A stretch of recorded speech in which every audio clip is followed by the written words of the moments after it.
계속 지금 율법, 십계명부터 해서 율법을 계속 보고 있는데, 오늘도 이제 출애굽기 23장에서 율법과 사랑이라는 제목으로 교제하겠습니다. 그 율법에서 말씀하는 것은 하나님 사랑과 이웃 사랑 해서 사랑하면 이제 율법을 완성한다, 그렇게 얘기를 했는데, 지난 시간에도 한번 이제 지나간 부분인데 한 번 더 이 부분을 좀 깊게 생각해 볼까 합니다. 출애굽기 23장 4절 5절을 읽겠습니다. 우선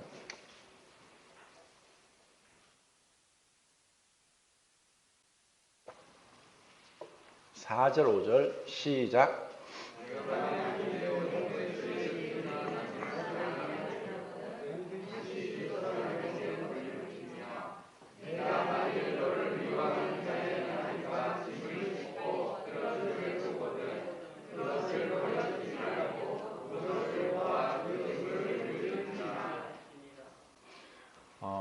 사실 이제 이 말씀을 우리가 조금만 생각해 보면은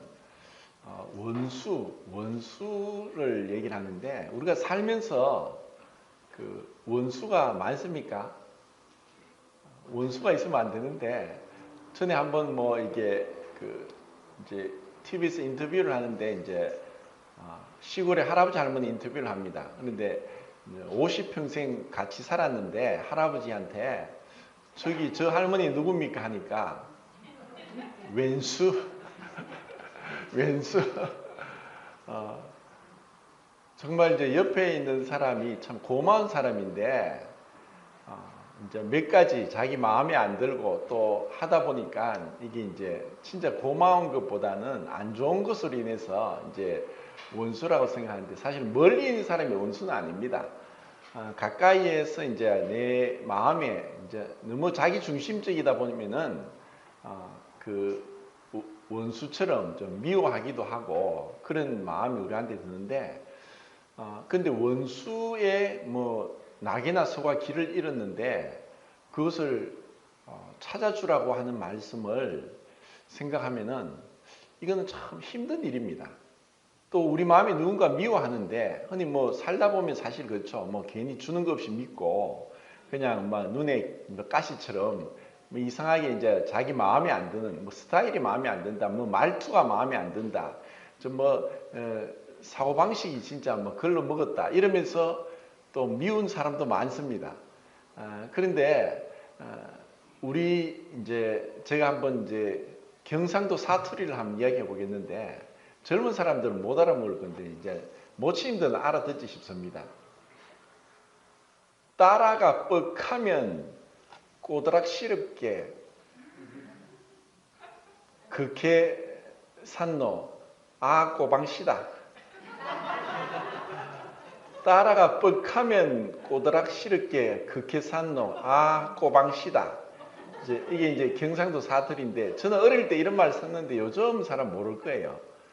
무슨 말인지 아시죠? 그죠?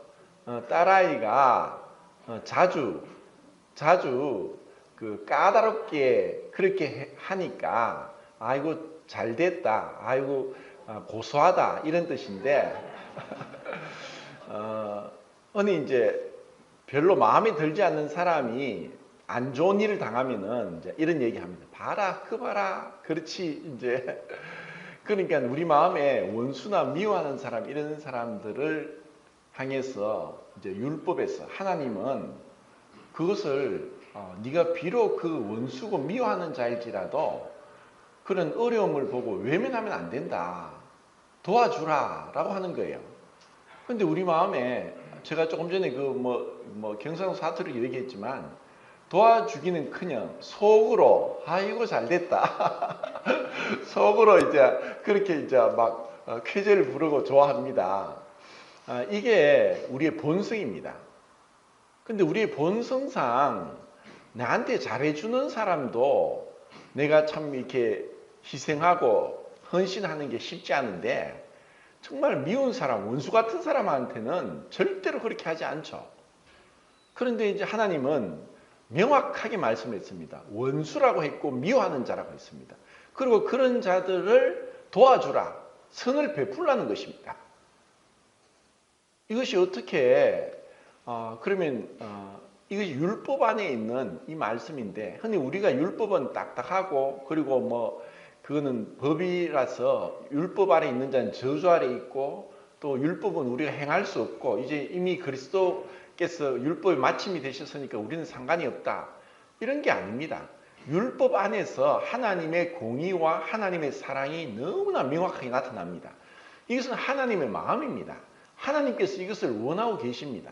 하나님이 이렇게 하기를 원하시고 또 그렇게 하시는 거예요. 우리 마음에 누군가가 이제 마음에 들지 않고 미워하고 이런 것들을 우리는 살아가면서 많이 경험하게 되는데, 그럴 때 세상 사람들은 똑같이 그렇게 행합니다. 왜냐하면 이것이 육신이고 아담으로부터 물려받은 죄의 본성이니까. 오래전에 20몇 년 전에 우리나라에 일찍 와서 이제 복음을 전한 네덜란드 선교사 케이스 글라스 선교사가 있는데, 그분이 이제 우리말로 길기수 선교사입니다. 근데 이분이 이제 우리말을 참 잘했어요. 그래서 설교하기 전에 꼭 자기 아내하고 가서 이제 찬송을 불렀습니다. 우리말로. 찬송이 너무 아름답고 찬송을 참 잘했어요. 그리고 우리말도 이제 우리나라 사람보다 더 잘하고 설교도 너무 이제 매끄럽게 잘 하셨는데, 뭐 다른 건 기억 안 나는데 이제 이분이 설교한 게 한 가지가 이제 지금도 잊혀지지 않고 기억나는 게 있습니다. 예수님을 믿는 게 무엇이냐? 그것은 십자가를 아는 삶이다. 그럼 십자가를 아는 게, 십자가를 지고 가는 게 어떤 것이냐? 어떤 사람이 예수님을 믿었는데, 이제 과거에는 사실 제 어릴 때는 그 쓰레기 버리는 게 이제 새벽에 뭐 동네에 이제 쓰레기차가 오면은 크게 이제 음악이 나옵니다. 새벽종이 울렸네 하면서 이렇게 막 음악이 나오면은 이제 4시고 5시고 이제 그 소리만 듣고 나가서 쓰레기를 버려야 됩니다. 근데 그 당시에는 이제 연탄을 썼으니까, 연탄을 쓰고 나면 새카만 연탄이 이제 거의 뭐 노란색 비슷하게 이렇게 색깔이 변하는데 쓰레기가 많이 나오죠, 겨울 되면은. 그럼 그걸 무거운 걸 들고 가면 쓰레기차가 이제 쓰레기가 많이 쌓였으니까 몇 미터 높이 됩니다. 그러니까 뭐 여자들은 그거 들지도 못해요. 근데 그걸 휙휙 집어 던져야 되는데 이게 사실 쉽지 않습니다. 새벽에 4시, 5시에 쓰레기 버리지 않으면 쓰레기가 쌓이고 또 그 지저분해지고 냄새나고 하니까 그거 버려야 되는 거예요. 그러니까 이제 옆집에 사는 사람이 이 쓰레기 버리기가 귀찮아서 슬그머니 이제 밤중에 옆집에다 자기 쓰레기 갖다 놓고 이제 들어가 잡니다. 그러니까 이제 교회 다니고 예수를 믿는 사람이 또 일어나 보니까 자기 쓰레기가 아닌데 들어와 있는 거예요. 그래서 자기가 치웠어요. 가만히 보니까 이제 옆집에서 자꾸 그렇게 하는 걸 알았던 거죠. 그래서 이 사람이 어떻게 했느냐? 뭐 우리가 생각할 때는 보통 상식적인 수준에서는 옆에 가서 따지죠. 당신 지금 왜 이 쓰레기를 버렸느냐? 그러면 이제 그 사람 반응은 두 가지입니다. 난 모르겠는데 하고 오리발 내밀든지, 내가 언제 그랬냐고 딱 시침이 뗄 수도 있습니다.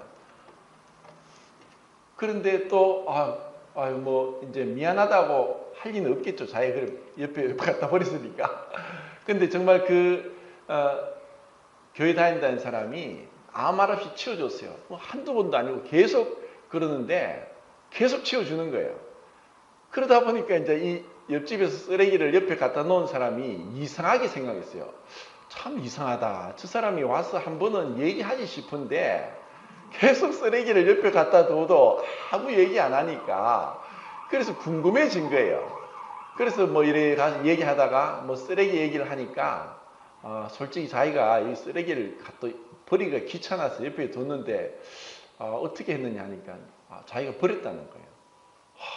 그래서 이 사람이 이제 조금 마음이 움직이기 시작했어요. 왜 그렇게 하십니까? 하니까 내가 얼마 전부터 교회 다니고 예수님을 믿게 됐다. 이제 그렇게 해서 이제 복음이 전해진다는 거죠. 우리가 이제 예수님을 믿는 것은 예수님이 사셨던 삶을 살아가는 겁니다. 그리고 지금 율법에 나온 이 말씀은 하나님이 우리를 향한 그 마음입니다. 하나님이 그렇게 하신 거예요. 하나님은 원수된 자를 향해서 그 독생자 예수님을 보내주셨어요. 원수된 자를 하나님이 돌아보신 거예요. 예수님이 누가복음 6장 27절 28절에 그렇게 말씀합니다. 너희를 미워하는 자를 선대하라. 너희 원수를 사랑해라. 너희를 저주하는 자를 축복해라. 또 너희를 모욕하는 자를 위해 기도해라. 이게 예수님 말씀입니다. 그런데 이것은 우리 사람이 인지상정이고 마음이 비치는데 은근히 이제 누군가 나를 미워한다. 그 느껴지죠, 그죠? 괜히 이제 트집 잡고 또 쌀쌀맞게 대하고 또 인사도 안 하고 이런 경우가 있을 수 있습니다. 그런 것을 우리가 대하면은 우리는 자연스럽게 기분이 나빠지고 똑같이 이제 쏘아붙이든지 합니다. 왜냐? 자아가 죽지 않으니까 결코 손해보려고 하지 않습니다. 우리가 대화 중에서도 그런 모습들이 많이 나오죠. 조금 이제 안 좋은 얘기를 듣고 자기를 좀 깎아내리는 얘기를 하고 또 좀 비판적으로 따지고 이렇게 하면은 우리는 똑같이 대꾸를 합니다. 그러니까 싸우는 거죠.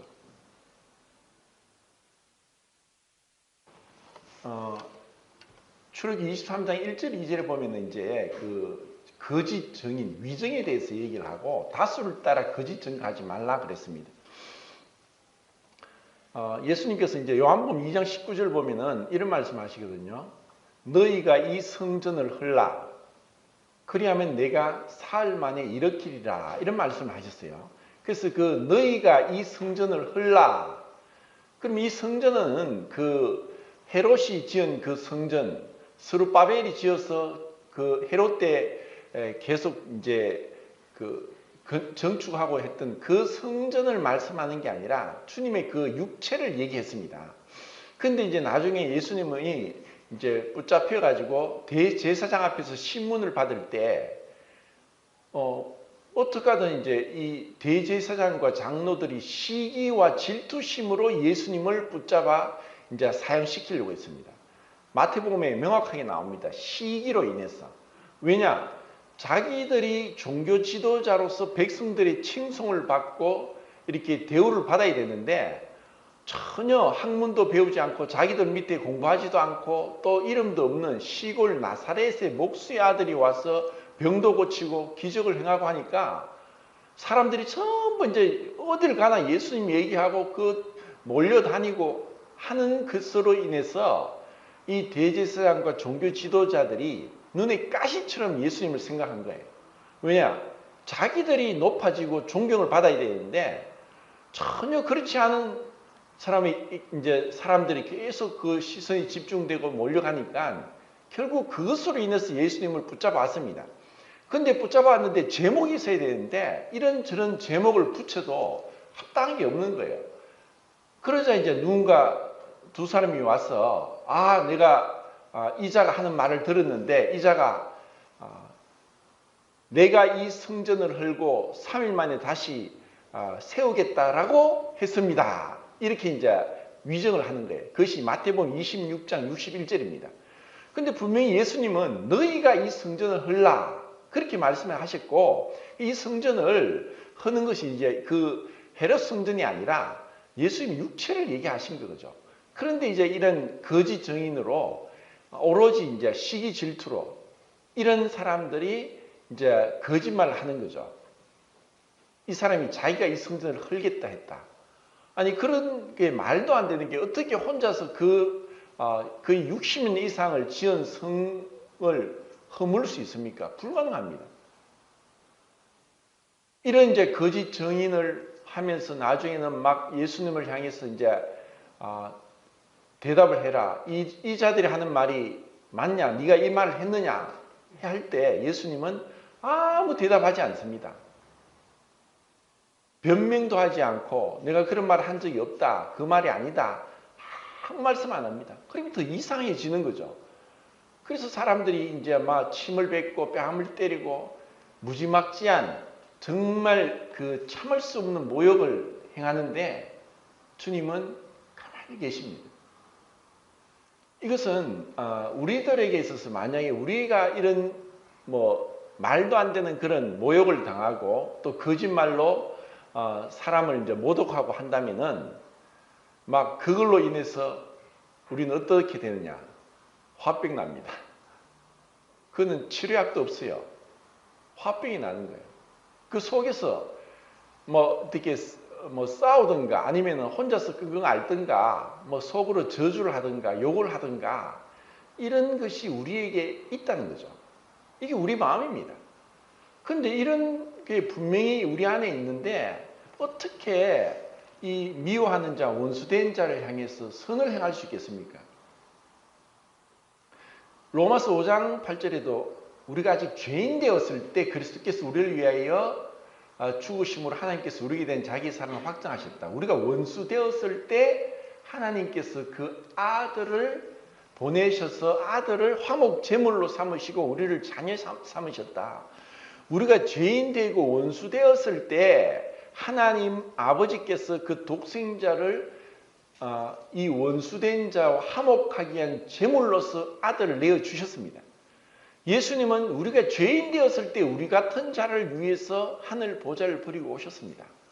우리가 그 사랑을 받았기 때문에 이 사랑을 받고 이 사랑을 알 때 이 사랑이라는 것은 마치 물이 위에서 아래로 흐름같이 사랑을 받은 자가 사랑을 할 수 있습니다. 우리에게 똑같이 싸우고 욕을 받으면 같이 욕을 하지만 예수님은 욕을 받으시되 맞대어 욕하지 않고 고난을 받으시되 위협지 않고 친히 나무에 달려 그 몸으로 우리 죄를 담당하신 그 예수 그리스도의 사랑을 받았다면은 우리는 사실 누구하고도 다투든가 해서는 안 됩니다. 때로는 우리가 변명조차도 하지 않고 그냥 묵묵히 불쌍히 여기고 기도하는 게 필요합니다. 너희가 누가 너희를 모욕하면은 그 자를 위해서 기도하라. 이것이 주님의 마음이고 주님이 그렇게 하셨고 또 이것이 우리 그리스도인들이 해야 될 일입니다. 우리가 잘못해서 모욕을 받을 수도 있고 실수로 그럴 수도 있고 그리고 또 우리가 온전하지 못하기 때문에 다른 사람들로부터 이제 판단을 받을 수 있고 그러다 보니까 그것으로 인해서 뭐 욕을 얻어먹을 수도 있고 또 비난을 받을 수 있습니다. 그런데 정작 예수님은 전혀 그런 게 없는데도 이렇게 행하신 것은 또 이렇게 말씀하신 것은 우리가 어떻게 살아야 되는가를 보여주기 위한 것이고 그리고 이것은 또 이제 예수님이 말씀했습니다. 네가 만약에 누가 네 오른편 뺨을 때리거든 왼편도 돌려대라. 누가 오리를 가고자 하면 십리를 동행해라. 누가 구워달라고 하면은 아끼지 말고 구워주라. 이렇게 살다가는 살림 거들라고 피를 묻겠죠.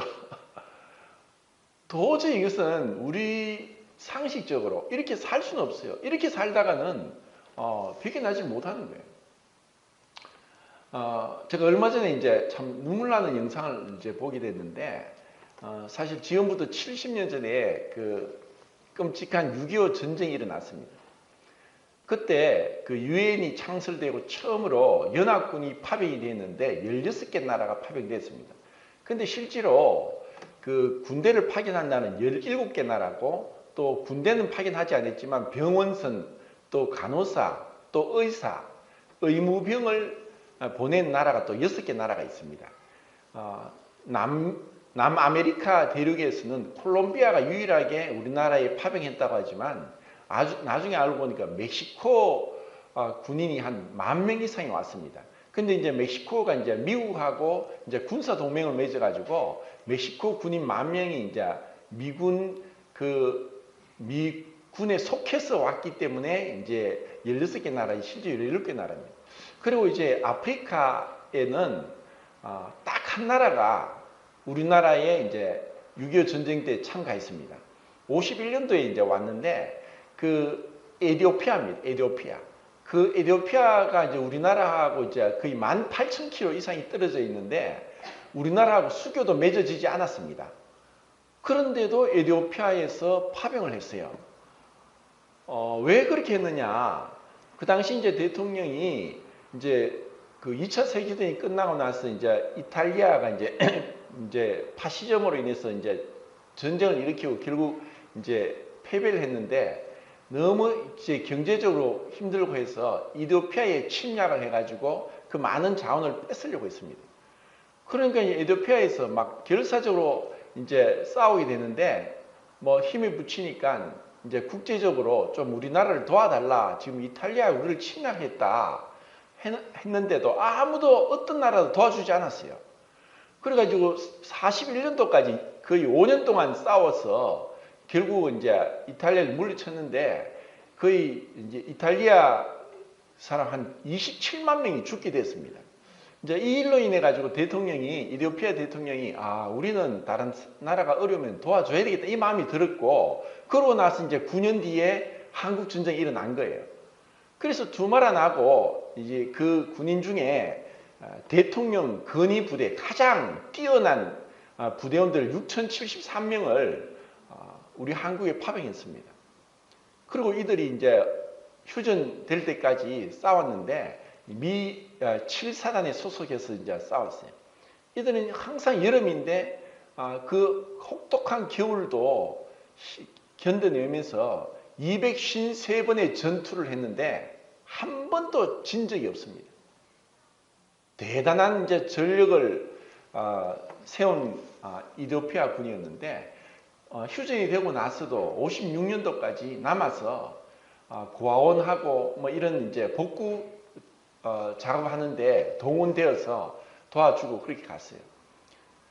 이렇게 참 고마운 은혜를 우리가 받았는데 이 사실을 이제 가운데 어떤 사업하는 분이 이걸 알고 그 10년 전부터 매번 이제 자기가 돈 벌면 그 돈 번 걸 가지고 그 에티오피아 가서 6.25 참전한 이제 용사들 찾아가서 도와주고 막 완전 찌지 가난한데 뭐 집이 위에 천정이 구멍이 났는데 막 자기가 그걸 집 이제 수리도 해주고 돈도 주고 이렇게 하면서 101번을 작년까지 에티오피아에 갔다 왔습니다.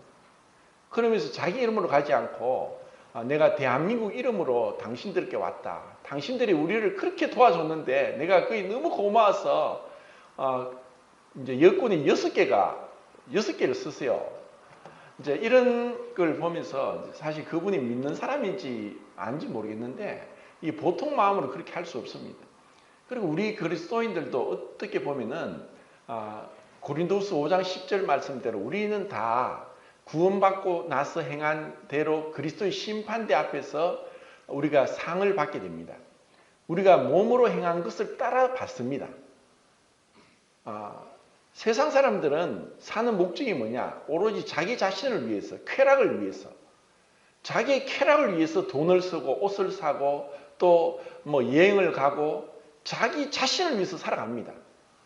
그런데 자기 자신을 위해서 살아가면 처음에는 좋을지 몰라도 그 비참한 것입니다. 우리의 진짜 행복과 기쁨은 어디서 오느냐? 우리가 이 사랑을 실천할 때입니다. 남을 도와줄 때입니다. 하나님이 이렇게 율법에서 말씀하신 것은 우린 살다 보면 원수도 생길 수 있고 미워하는 자도 생길 수 있고 인간관계가 뜻대로 되지 않을 수 있습니다. 그러면 그럴 때 이런 자를 향해서 내가 마음에는 이들이 탐탁지 않고 똑같이 대하고 싶고 또 싸우고 싶고 외면하고 싶고 무시하고 싶지만 말씀에 의지해서 하나님이 그렇게 명령하셨으니까 그 말씀에 의지해서 나갈 때 그때 하나님은 축복하십니다. 이것이 믿음으로 말씀으로 사는 삶입니다. 우리의 삶의 기준이 어디에 있느냐? 내 생각이 있느냐? 판단이 있느냐? 아니면은 하나님 말씀에 있느냐? 그 23장 19절에도 보면은 네 가장 좋은 것을 하나님께 드리라. 자, 이거는 뭐냐면 하나님이 그렇게 대우를 받으시는 게 합당합니다. 그냥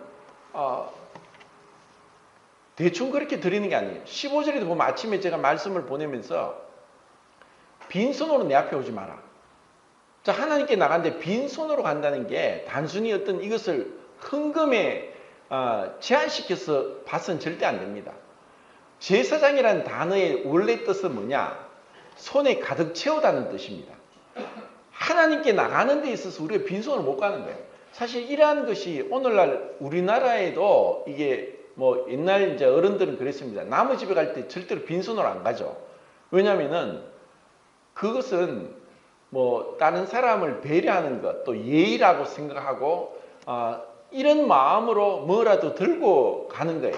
이것이 우리나라의 정입니다. 정. 그런데 하나님 앞에 가는데 우리가 빈손으로, 자, 여기서 우리는 감사로 하나님께 나가는 거예요. 그리고 정말 내가 어떻게든 힘을 다해서 지금 코로나로 인해서 뭐 한동안 또 예배도 못 드리게 하고 했는데 정말 우리가 그런 어떤 자매님이 그랬더라고. 아니 코로나로 인해 가지고 다들 뭐 그래서 뭐 이제 뭐 사적인 모임은 제한시키고 예배도 못 드리게 하는데 그런데 직장은 나가면서 예배도 안 드린다. 이거 말이 안 되지 않느냐 하면서 이제 그 자매님이 이제 또 교회에 오셨는데 사실 우리가 그 예배 드리는 것은 하나님 앞에 그분이 받으실 만한 합당한 그 자리, 위치를 드리는 것입니다. 그리고 우리는 우리 삶에 있어서 정말 어떻게 이렇게 하나님 앞에 어떤 마음으로 그분 앞에 나와야 되는가, 우리 삶에서 어떻게 그 말씀을 실천하고 사랑을 실천해야 되는가, 이것을 생각하면은 그 호세아서에 보면은 이제 그런 말씀들이 계속 나옵니다. 그 호세아 선지자에게 고멜이라는 여자를 이제 아내로 취하게 했습니다. 근데 이 고멜은 음탕한 여인이었습니다. 자식을 낳고 또 나갑니다. 또 가서 데려오라고 합니다. 또 데려옵니다. 그래서 그 낳은 자식을 로루하마라 해라고 했습니다. 하나님이. 로루하마는, 로는 이제 부정접두라서 루하마는 이제 긍휼을 입는다는 뜻인데, 로가 붙으면 로루하마 되면 이제 긍휼을 입지 못한다 이 뜻입니다. 이런 그 음탕한 고멜이라는 여인을 통해서 하나님은 호세아에게 계속 명령하십니다. 그리고 나중에 이 로루하마를 루하마로 하겠다. 긍휼을 받지 못하는 정말 그 악한 행실로 인해서 당연히 어떻게 보면 죽어야 될, 돌에 맞아 죽어야 될 자인데 긍휼을 베푼다는 거예요. 그리고 2장 19절에 가면은 내가 네게 장가 들겠다. 정말 도저히 그 호세아 선지자가 이 잠언에도 이 그 어떤 그 남편의 아내를 빼앗아 가면은 그 남편이 어떤 선물로도 그 마음을 누그러뜨리지 못한다고 했습니다. 그 프랑스의 유명한 작곡가 이제 비제가 카르멘이라는 이제 오페라를 작곡했는데 원래 그게 이제 소설이었어요. 거기 보면 카르멘은 이제 집시 여자입니다.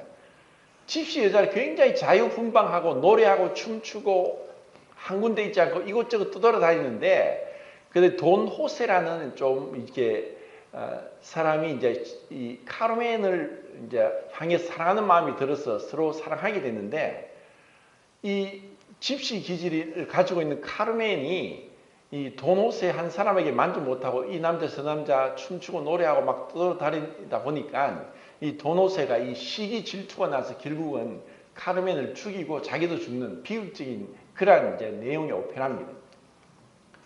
이게 사실 사람의 마음입니다.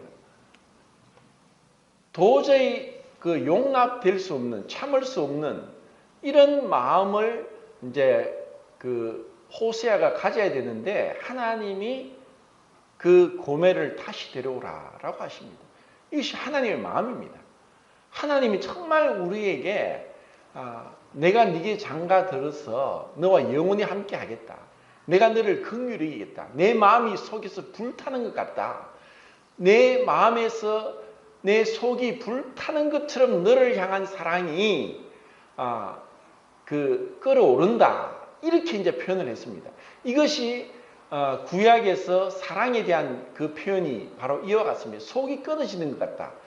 사실 그 위장병을 앓고 하면은 그 통증이 굉장히 심한데 그 위장병을 앓을 때 그 고통이 너무 심한 것처럼 이 사랑하면은 이 사랑함으로 인해서 이 고통을 견디지 못하는. 그러니까 아가서에 보면은 내가 사랑함으로 병이 낫다. 하나님은 하나님이 세상을 이처럼 사랑하사 독생자를 주셨으니 사랑하면은 아끼지 않고 계산하지 않고 무모할 정도로 그냥 전폭적으로 주는 거예요. 이것이 하나님의 사랑입니다. 그래서 그 사랑하는 자를 향해서 어떠한 것을 주었느냐로 그 사랑을 측정한다고 합니다. 하나님의 사랑이 가장 크다는 것은 독생자 예수님을 이 죄인들, 원수된 자를 위해서 주셨기 때문입니다. 그것이 하나님의 사랑입니다.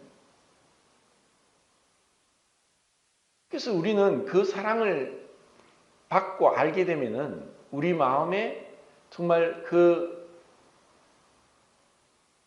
하나님의 사랑을 받음으로 인해서 세상의 어떠한 역경도 어려움도 이겨낼 수 있는 정말 가장 좋은 백신을 만든 것과 같습니다. 제가 AD 100년경에 유럽의 패스트가 막 번져가지고 거의 다 사람이 죽게 될 때 가족들도 패스트 걸려서 얼굴이 시커멓게 되면은 가족들도 집에서 쫓아내버립니다. 왜냐하면 놔두면 자기 가족이 다 죽으니까. 그렇게 집에서 쫓겨난 패스트 걸린 환자를 그리스도인들이 데리고 와서 간호하고 돌봐주고 먹여주고 그러다가 자기도 패스트 걸려 죽게 되는 이러한 말도 안 되는 일들이 AD 100년경에 있다 보니까 이것으로 인해서 로마 사회에서 기독교가 급속도로 전파되게 된 것입니다. 결국 그 사랑 때문에 복음이 전거되는 겁니다. 우리에게 이 복음이 전거되는데 지금 어떤 말로써 해가 될 일이 아닙니다. 우리가 뭔가 모르게 다르게 그들에게 본을 보이고 이것은 주님의 마음, 주님의 사랑이 내 마음에 부어졌다. 주님이 나를 사랑하니까 어떤 자를 향해서도 우리는 그렇게 할 수 있는 거예요. 이것을 우리가 알지 못하면은 우리가 예수님을 믿는다고 하면서도 참으로 빈약하고 초라한 삶을 살게 되는 겁니다. 자, 솔직히 내 마음에 누군가가 마음에 들지 않는 사람도 있을 수 있고 또 판단되는 사람도 있을 수 있고 또 눈에 거슬린 사람도 있을 수 있습니다. 근데 그게 가만히 보면은 그 할아버지가 할머니 50평생 살아난 할머니 보고 왼수라고 한 것처럼 옆에 사람이 왼수가 될 수 있어요. 근데 정말 그 사람들이 어떻게 할지라도 내 마음에 하나님의 사랑이 부음받고 성령으로 인해서 부음받았다면은 우리는 반드시 그 모습이 달라질 수밖에 없습니다. 이게 내 인위적으로 하는 게 아닙니다. 그리고 이것은 또 내가 말씀에 순종해서 하나님이 그렇게 말씀하셨으니까 내가 그 말씀에 순종하겠습니다. 내가 그 말씀대로 행하겠습니다. 할 때 그때 놀라운 일이 일어나는 겁니다. 로마서 12장에도 말씀하셨습니다. 원수 갚는 것이 내게 있다. 내게 맡겨라. 네 원수를 향해서 똑같이 원수 갚지 말고 하나님께 맡기고 오히려 그들을 선대하면은 마치 그 머리에 숯불을 쌓아놓는 것 같다. 선으로 악을 이겨라. 이것이 하나님의 방법입니다.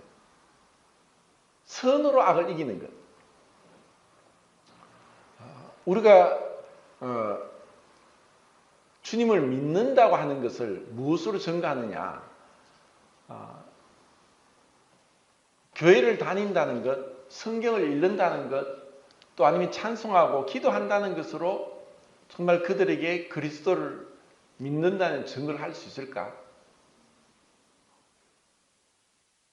내 마음에 조금이라도 누군가에 대해서 탐탁지 않게 생각하고 사랑하는 마음이 없다면 하나님도 그걸 알고 계십니다. 그리고 또 아는 자가 있죠. 사단입니다. 사단이 제일 싫어하는 게 뭐냐? 사랑을 제일 싫어해요. 우리나라의 정신과 의사인데 이제 이분이 이제 귀신 들린 사람을 이제 쫓아내면서 하는 말이 있습니다. 우리가 아는 대로 성경에 있는 대로 얘기를 안 하는데 뭔가 정신분열증이 아니라 뭔가 또 다른 인격체가 들어왔다. 근데 인격체가 제일 싫어하는 게 사랑이다. 그래서 이런 사람을 치료할 수 있는 것은 계속 사랑하면 된다. 꼭 이렇게 얘기를 하는 거예요. 그래서 뭔가를 좀 아는 것 같습니다. 하나님을 몰라도 성경을 몰라도 자기가 이 정신과 의사로 이런 환자를 고치려고 하다 보니까 그런 치료법을 발견한 거예요. 그리고 어떤 분은 마귀한테 공격을 받는데 아무한테 말 안 하고 혼자서 그걸 마음에 꼭 미움을 계속 15년 동안 마음에 두고 있었는데 그러니까 마귀가 좋아라고 마치 쓰레기 버리면 다른 사람이 쓰레기 버리듯이 마귀가 제일 좋아하는 것은 미워하고 그리고 원수 맺는 것을 제일 좋아합니다. 이게 또 육신적인 모습입니다. 그리고 이 세상은 그런 끊임없는 그 원수 맺고 미워하고 다투고 분리하고 또 외면하고 무시하고 돌아서고 이것이 이 세상에 사는 사람들을 한마디로 그렇게 얘기할 수 있죠. 정말 마음 중심으로 사랑할 수 없는 자를 사랑하고 용서할 수 없는 자를 용서하고 이 마음을 어떻게 우리가 가질 수 있겠습니까?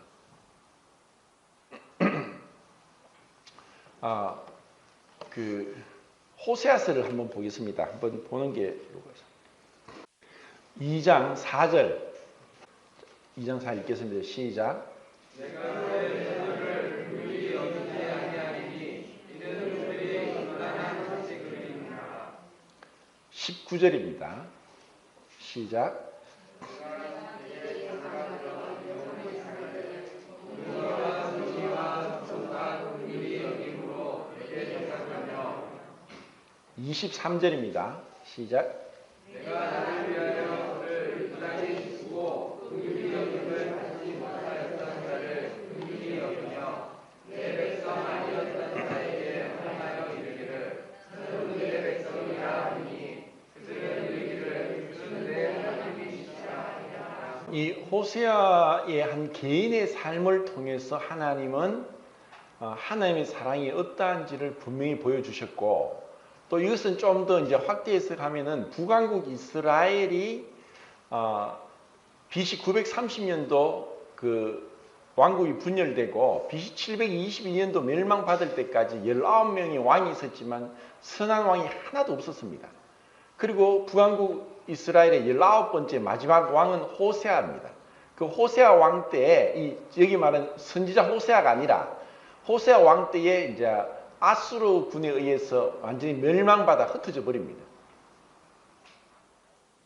이런 그 이스라엘의 역사를 통해서 하나님은 명확하게 말씀합니다. 이렇게 해서 이제 북왕국이 멸망되고 나중에 이제 남왕국 유다는 BC 586년도에 바벨론의 3차 침입에 의해서 완전히 이제 멸망되죠. 근데 이제 출애굽기 23장에 보면 이제 하나님이 그렇게 말씀합니다. 네 남자는 매년 3번 7절기 중에 유월절 무교절과 오순절과 초막절에 예루살렘에 올라오라 라고 말씀했습니다. 근데 올라오라고 했는데 하나님 그렇게 말씀하신 거죠. 남자들은 무조건 1년에 3번은 어디에 있든가 예루살렘에 올라가야 됩니다. 그런데 그들은 생각했습니다. 아니 그러면 딱 그 정한 1년에 3번의 그 절기 동안에는 남자들이 다 예루살렘에 올라가면은 그러면 전국에 있는 이스라엘에는 여자와 어린아이밖에 없습니다. 그럼 이것을 누가 좋아할까요? 이웃 나라에서 이때가 되면은 남자들이 다 예루살렘에 올라간다 해서 쳐들어오면 어떻게 되겠습니까? 그래서 그들은 생각했습니다. 하나님 말씀하시죠. 하나님이 그런 것에 대해서 어떤 대책도 없이 그렇게 하시겠습니까? 너희가 마음으로 그렇게 생각하지 마라. 아니 하나님, 우리가 말씀에 순종해서 남자들이 다 1년에 3번 예루살렘에 올라가면은 이방 나라가 우리나라 쳐들어오면 우리가 나라가 뺏기지 않습니까? 하나님이 아니다. 내가 지키겠다. 내가 지키겠다. 하나님은 말씀하시고 책임을 집니다. 그리고 이것이 비록 그들이 불순종해서 북왕국과 또 남왕국 유다가 멸망을 받았지만은 이 말씀이 거의 1400년 동안 이스라엘 백성들은 이 말씀을 지켰습니다. 흔히 이것을 이제 디아스포라라고 해서 이게 헬라어로 흩어졌다는 건데, 이 BC 586년 이후로 나라가 다 흩어졌습니다. 70년 뒤에 이제 에스라와 또 스룹바벨을 통해서 그들이 이제 예루살렘에 귀환을 했지만 그들의 수가 에스라서에 보면은 10만 명이 안 됩니다. 그러고 나서 또 거의 500년 이상이 지나서 AD 33년경이 되어서 예수님이 이제 돌아가시고 또 부활하시고 승천하셨는데,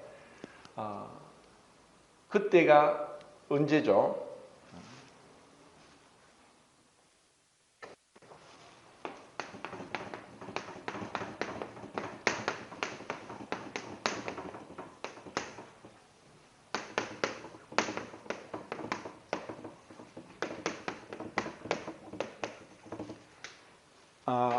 예수님이 죽으시고 3일 만에 부활하셨습니다. 그리고 부활하시고 이제 승천하시기까지 40일 동안 이 땅에 계시면서 부활한 모습을 10번을 제자들에게 나타내셨습니다.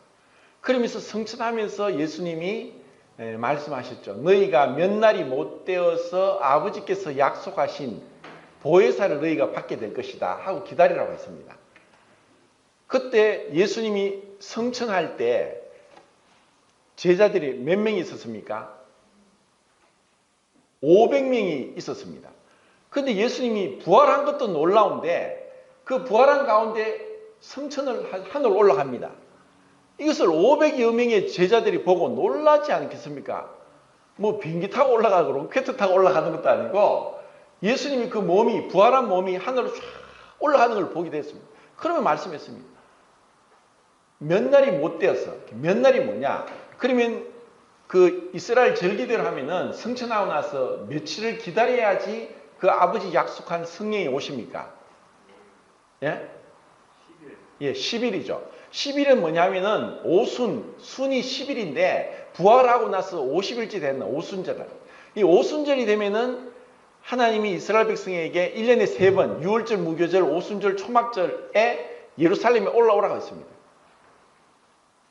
그런데 10일 동안 못 기다리고 몇 명이 갔습니까? 380명이 돌아갔습니다. 10일 동안 기다린 사람 120명입니다. 그리고 그 오순절 때 하나님 약속하셔서 120명에게 기도하고 있는 그들에게 성령이 부어졌습니다. 이것을 우리는 오순절 사건이라고 하고, 이것이 신약 성경의 사도행전에 4번 나옵니다. 4번. 오순절이 2장에 한 번 나오는 게 아닙니다. 이것은 교회의 시작이고 교회가 이제 시작된 것을 나타냅니다. 그런데 이때 예루살렘에 디아스포라라고 해서 전 세계에 흩어져 있던 유대인들 남자들이 1400년 동안 이 말씀을 지켰습니다. 이들이 예루살렘에 온 거예요. 이미 그들은 이제 나라를 빼앗겼고 다른 나라가 가 있어요. 그리고 이 유대 땅은 예루살렘의 로마의 식민지가 됐습니다. 그런데 그들이 다 멀리 흩어져 있다 보니 언어가 바뀌어버렸어요. 언어가 바뀌어서 그 나라에 있는 언어를 가지고 오긴 왔는데 말이 안 통해요. 근데 그들에게 이제 베드로가 설교를 하니까 하나님이 그들이 베드로 설교를 알아듣도록 하는 거예요.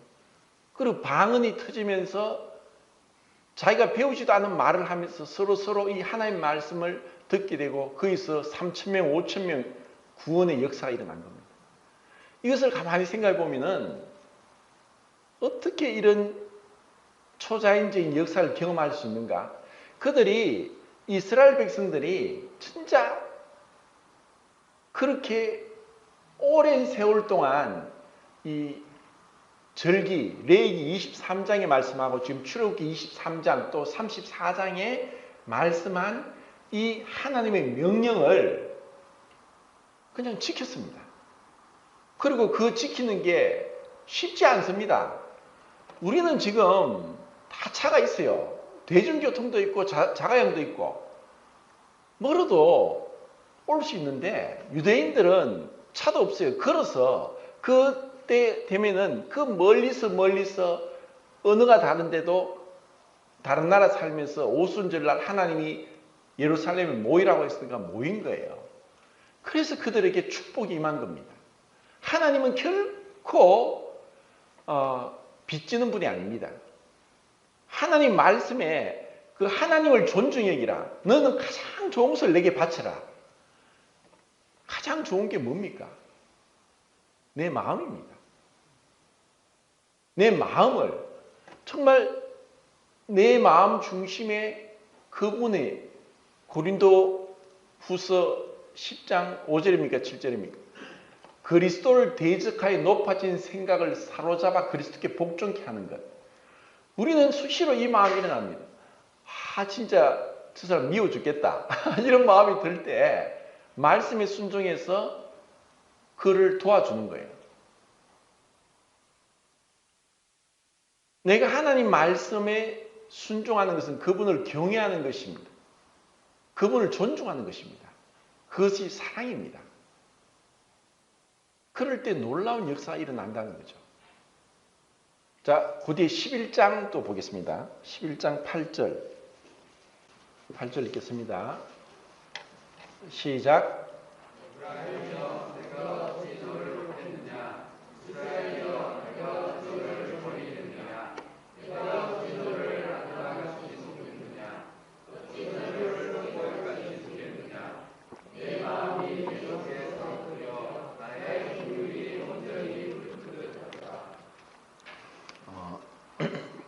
여기서 우리는 하나님의 마음을 읽을 수 있어야 됩니다.